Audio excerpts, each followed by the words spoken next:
This evening before the time 8 p.m., Prime Minister Netanyahu informed me that he is intended to remove me as Defense Minister during the war. I told the Prime Minister, because my priorities was and has remained during my entire political life, nearly 50 years, has been constant and clear.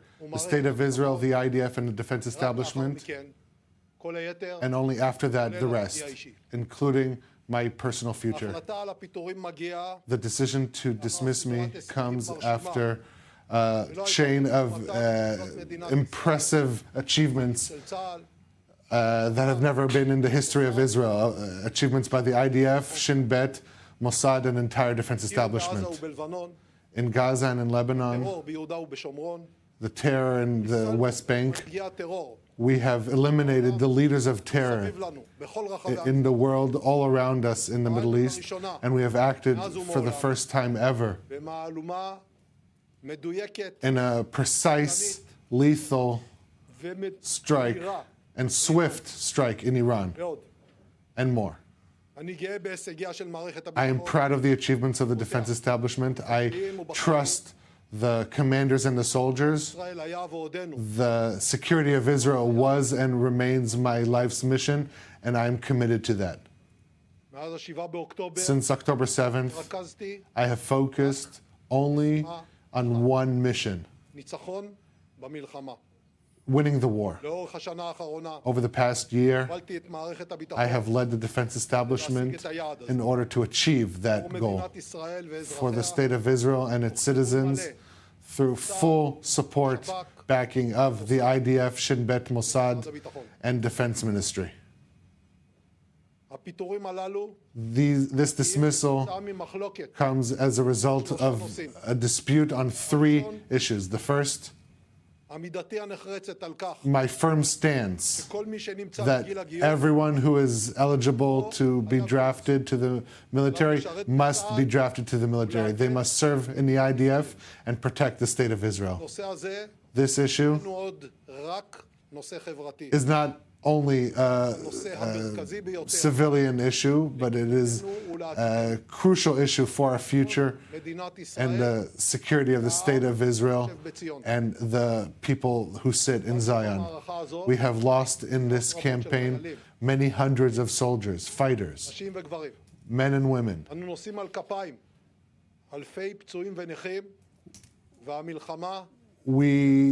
We carry thousands of injuries, and the war persists.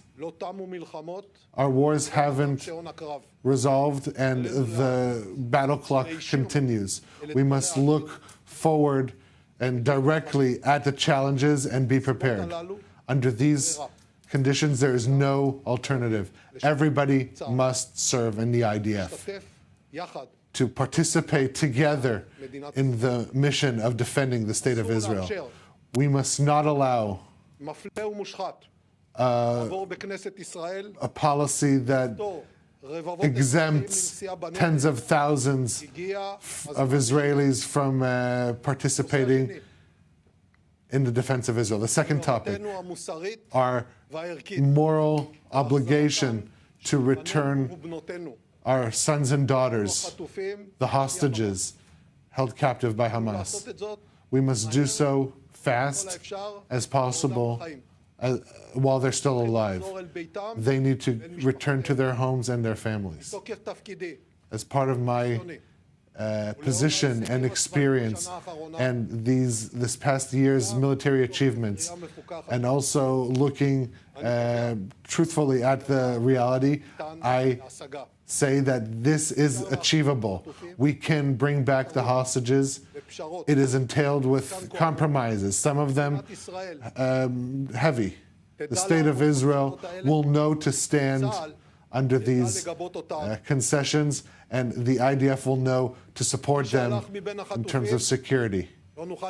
Until we bring back the hostages, there will be no absolution of deserting the hostages, and it will be a stain on the history of Israel. And we're currently being led in this erroneous path. The third topic, the need to implement learning from the mistakes of the war. I support a deep investigation into looking into who is responsible, and I call for a national commission of inquiry. I said and I said again, I have been responsible for the security establishment of the past 2 years. Over the failures and the pain, only the sunlight and investigation will help us learn the necessary lessons and move forward in order to prepare for the challenges of the future. I reiterate in the clearest possible way. We still have difficult challenges against Iran and its proxies in the region. The defense establishment is a strong system. We are striking our enemies. We are beating them. But the campaign is not over. Unfortunately, we must live on our swords for many years to come. But this sword, as long as the sword is held by our hands and not on our necks. In this context, I will say the IDF and other security bodies are the defending body protecting the civilians of Israel. I have not allowed and will not allow harming the IDF and other defense bodies, the commanders, the soldiers, from the head till the last of the soldiers. People of Israel, my priorities, I will continue and preserve. My principles, I will continue to adhere to them.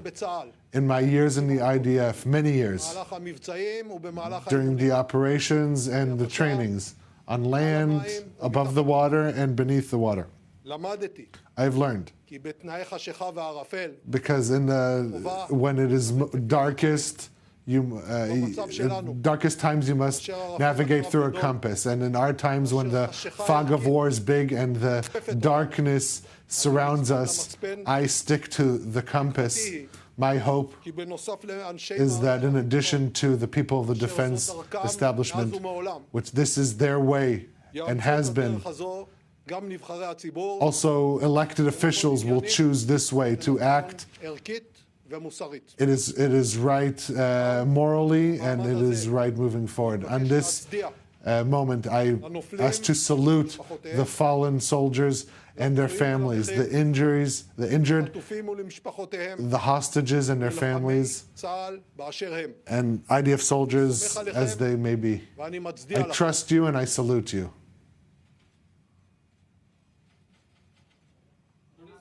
Wow.